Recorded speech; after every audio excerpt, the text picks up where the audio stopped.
still got market.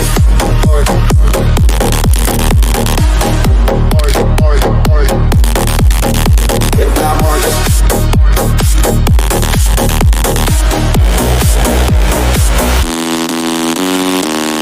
What's going on, guys? It's your favorite mortgage lender, Abdel Khawatmi, on another episode of the Got Mortgages podcast. We're about to have on stage with us our good friend Tom Jara with Wonder Washers.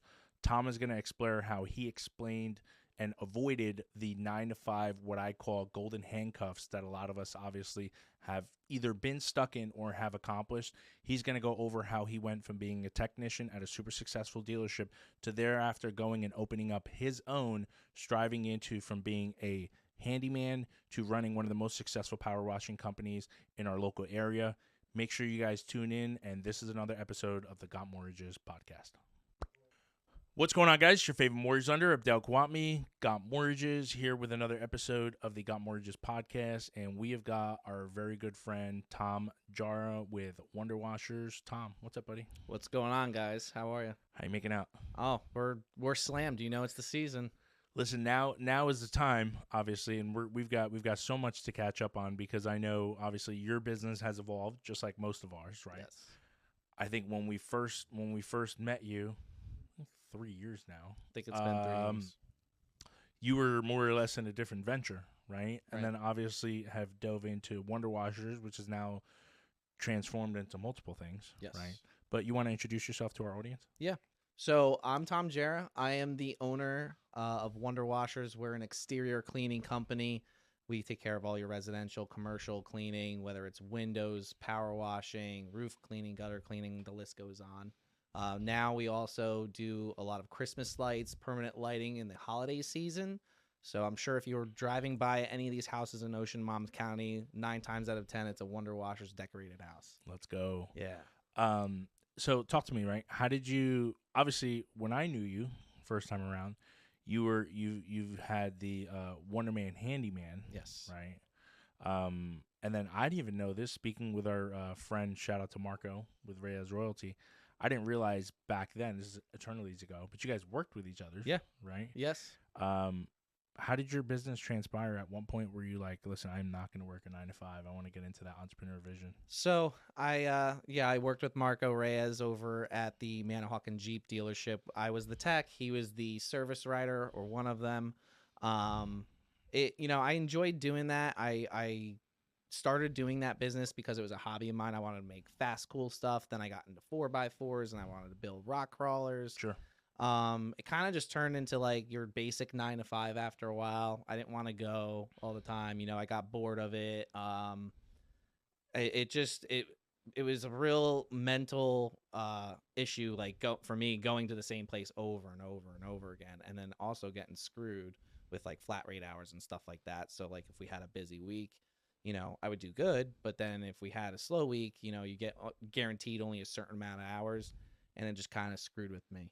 I'm a young father. I have 3 kids. So that was alone one of the hardest things. Maybe if I didn't have any children, the pay would be a little bit better in my eyes. But because I had to provide for a family, I had to think of what I could do to do that. And I kind of always had like a problem with like working for somebody else, a boss. Pretty much the whole story of us all, right? Sure. So eventually I tried to get out of all of that, like the mechanics and stuff. I tried critter control for like 1 year. It was like pretty much like Dan the Bug Man stuff. Oh, Pest no control. Way. Shout out to Dan, best bug man around. I would definitely use him if you're gonna go through that. 100%. But that was pretty much the eye opener for me. I was making the $15 an hour. I was going on sketchy roofs, and I'm like, dude, this ain't worth it. So fast forward, I ended up starting it, Wonder Man Handyman, kind of like as a side business. It wasn't even named that at one point. And I was doing, like storm doors, all your basic like handyman services. Sure. Offered power washing in the summertime as a service add-on. And then what ended up happening, long story short, was just everybody really liked the way that I cleaned homes once I learned how to do the soft wash process, and it just blew up from there. That's awesome. And it's so I always find some type of correlation between, you were working on cars, fixing things, and then you were working on people's homes, fixing things. Mhm. At what point did you realize, hey, there's so much more than just fixing things? It's the exterior cleaning and stuff like that. Where was that transition point? Because I think I had known you by then, and then translating into Wonder Washers where it's at now. So like I said, the power washing was an add-on. I actually thought of adding it on because I remembered back to when my grandfather was around and he had me power washing the in-ground pool before we opened it, and it was covered in slime. And it's just something that's just so like mesmerizing to watch, you know? And then I just started enjoying it, and obviously, you know, when you enjoy something, you don't even feel like you're working. So it was like a no-brainer for me. I just dove right into it. I love that. And, you know, finding that passion where you enjoy what you do rather than getting stuck and waking up and not wanting to do what you want to do is huge. So, as I said earlier when we started this, right, businesses are constantly evolving, right? Just like most service-based businesses, you go through like ebbs and flows, right? Of right now, you know, we're in the spring and summer. That is usually when it's bananas, right? Yep. In your world. And then obviously during the winter time, you guys have identified certain opportunities, and luckily we got annihilated with snow. Yeah, Right. that was a crazy storm. Well, last luckily two. for you guys, it sucked for us because you're like, Yeah. "Hey, where do we put this stuff?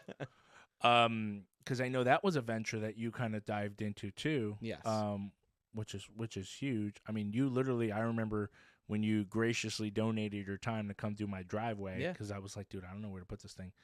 And it was 10:30 at night, and you did not look like you slept for like 4 days. Probably not. I think that was towards the end of those Yep. 4 days where I came by. Yeah, I mean, I think at the most I had like maybe an hour's worth of sleep in the truck while the guys were out doing their thing. But that's just part of the hustle, man. You know what I mean? Like that's like snow money. They say no money's like snow money, but it's definitely true. So when it comes down, you got to just hustle and Gotta get get at it done. Yeah. Yeah. And then now transitioning into obviously summertime finishes, then how did the Christmas lights, Govee lights, and all that stuff? How did that become a thing where you're like, okay, this is something that? So, a lot of our first Christmas light. Well, I guess you would say the Govee light, because that was really what got us started with Christmas lights in general. Was one of our reoccurring customers already. One of my mom's friends actually too. He reached out to me. He was like, "Hey, do you know anything about these Govee lights? Do you think maybe you could give me a quote to install them?" And like I kind of looked at him at first, and I was like, I really don't want to get into that. Like, it's just another thing to worry about. I actually gave him a price that at the time I thought was way well over like a kind of like, I don't want to do this price, and he accepted it. So I was like, all right, I guess we're doing Govies. And me and the two guys I had at the time, we went there and we took care of it, and we actually enjoyed doing it at the end of the day. So I was like, all right, if the guys enjoy doing this, if I enjoy doing this, it's again a no-brainer. It's gonna be easier to come into work and, Sure. and get the stuff done. I love it. So obviously your business has transitioned, as we've talked about, right? Now you and I had met through networking, Yeah. right? Through a common colleague of ours. I think it was probably Kevin Keshev. Yeah. Shout out to Keshev and his team. How did you obviously realize? Did you go to school for tech, by the way? Did you For study? mechanics? Yeah, for mechanics Yep. and stuff. So you did. So you went there. Obviously, you did your quote unquote what we're all used to, traditional 9 to 5, Mhm. right? At what point did you realize that I got to start? I hate this word networking. I feel like we've got to figure out something else. But Yeah. at what point did you figure out like I have to collaborate with other people to bring in more opportunities for me? So, I'm super huge now on networking, Mhm. as you know. When I first figured that it was like one of those secret hacks that you have Mhm. to do, it was actually kind of early on. So a lot of our business is referral based, and we barely do any kind of ads, and we get a lot of business, which I'm very grateful for. And a lot of that is owed to networking. I just kind of like, when I was researching how to open a business the proper way, because I didn't want to, screw myself in the long run or anything. I noticed that a lot of these older businesses weren't doing networking, still in business for a long time, but there wasn't that like personal touch, Sure. So I look at whenever I go to a network event, it's not me selling my business. It's just me selling me as a person and who I am and my values and getting to know the other person's. I think maybe the only question I ever ask somebody that's business related when I do networking is like, what do you do? That's your generic thing. Cause we're curious to know what everybody does. But other than that, then it's, like, do you have kids? Like, what do you like to do? And I just like to get to know that person on a personal level. Cause then you trust each other. And it really doesn't matter what your prices are, what they value you. So I was very grateful that I figured that out early on. Yeah, it's. I mean, there's no powerful connection than when you meet somebody in person, and there's nothing more powerful than that than when you've helped somebody from a networking event and now they're referring you somebody. Yeah. Obviously, what would you say your percentage of your business comes from networking? Probably like a good 80%. I feel. Wow, Yeah. wow, that's awesome. I feel like a lot of it has to do. If I try really hard, I don't think I can think of a time where I didn't network at some point or a little bit to get some kind of business. Sure. I mean, I network all the time. We're super huge in Manasquan. I take the guys out to the Manasquan crawl that we sponsor, do a lot of host houses. We clean them, get them ready for this big backyard party. Yep. And I give the guys all cards and stuff. I say, make some conversations. We're here to have fun, but let's, tell these people who we are. And it works out really well. That's awesome. Yeah. And now talking about your guys, right? Because you've dropped them a couple times, or gals. What was that transition like, right? Where you go from a 9 to 5, then you become an entrepreneur, right? A solopreneur, and then now you got to bring on employees, right? How is that point two? Because I'm sure, just like most of us, is, hey, you're not, for reference, you're not cleaning this house how I want it. You're not doing this. You're not doing that. How is that transition from going solo to having a team, and how's that going so far? So it was super hard. I still, no offense to the guys, I don't think anybody's cleaning a house as good as I am. As a business owner, I feel like, when you're owning the business, you put in your 110%, and you're lucky to get 80% out of, your employees. Sure. If you get 80% out of your employees, that's great. That's like their 100%. Because we all know everybody has their own lives. It's not their business. And, we understand that. I just like to at least lay down some kind of structure for my guys to hold a standard everywhere they go. Sure. And as long as they can hold that standard and they do a good job and they're detailed, all is good. And most of your guys have been with you now for over, since you've more or less started the business. I have a guy, I think he's on his 3rd year with me now. His older brother, I always say younger because they're actually vertically different. Love them all. That guy's been with us for 2 years. I had a couple seasonal employees, including my younger brother. We have another new guy now. And I feel like they enjoy what they do, Yeah, and listen, there's so many times in our businesses where we go through pros and cons, and just when we think we're on top of the mountain, we get punched right in the face. Oh yeah. I saw you put a post was it yesterday? Marco Monday. actually told me where it looks like your car got sideswiped. Yep, unfortunately. Not the worst time too. Yeah, literally on Monday, after at least the job was done, but a Monday, not a good way to start it. Thank God my guy is okay. He was in the car. He was in the car. He was on the way home from the job. Somebody sideswiped him on the road and knocked 2 wheels off my truck, hit another car, knocked the wheels off that lady's car too. Crazy. So yeah, you're not going to be seeing that truck anymore. So we got to figure that out. But like I've been telling everybody about it, it's just a huge bump in the road. So every road's got a bump. Some are bigger than others, and it's just how you take that bump when you hit it. I love that. So kind of wrapping it all up, right? You obviously found your niche. You found your why.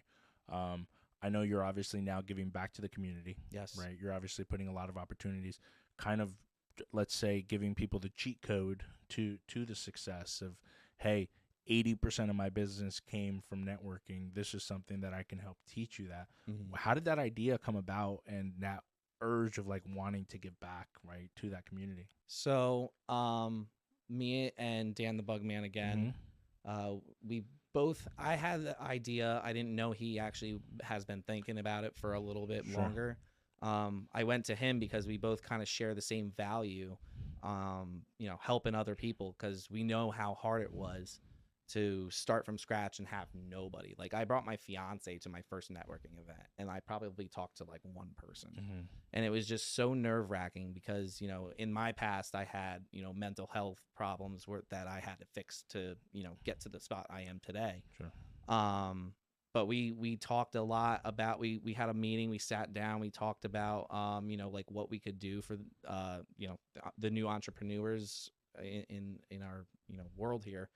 And we thought it would be a good idea to create this group that, it's not like an office style kind of group, but like more of an interactive one where everybody in that room is feeling the same exact way. You feel like the person that's in the corner, scared to network, scared to talk to somebody, because we all get it, like even just this morning, super nervous. I'm probably nervous at every single Keller Williams presentation I have to give. But by the time I get there and I'm talking to everybody, it just like flows now. Sure. But I had to work to get to that point. So again, I didn't have that tool. Dan didn't have that tool. Lindsay Burmeister, that's joining us with that too, didn't have that tool. Troy too, with Ocean First. We're all doing this together. So now it feels way better than any paycheck would, to be able to watch other people grow. I do it for my guys too. I want to see them grow. I tell them all the time, like, dude, if I could just get the money funded to me to let the business run and, and help you guys out, it's much greater reward than any paycheck could be. Yeah, I love that. And it's funny, man, as our lives tends to progress, the initiative to serve the community only becomes that much higher. So I love seeing that success. Any parting words? Obviously, by the time we get this dropped, I want to make sure that so many people, where can they reach you? What's the best opportunity for them to get in touch with you? So if you guys need anything cleaned, commercial, residential, we do big, small jobs. You can find us at wonderwashersnj.com. You can go on any of our socials, Instagram or Facebook, call or text our number, 732-703-2394. Also plug the group that we are opening. It's called the Business Playground. I have a flyer actually on my, I believe it's on my Wonder Washers page. I share it all the time. You can follow the Biz Playground on Instagram. It's there. Reach out to me, Dan, Lindsay, Troy. If you guys know somebody that, needs the help and tools to get more comfortable public speaking, networking, whatever, talking to customers, please send them to us. If you feel that way, come on out. It's no cost to anybody. We're just doing it, just to give back. I love it. Well, appreciate you guys joining us. Make sure you guys visit our website, gotmortgagespodcast.com. Make sure you guys check out our special guests. We had Tom Jara on today, and I look forward to catching you guys on another episode. Talk to you guys soon. See ya.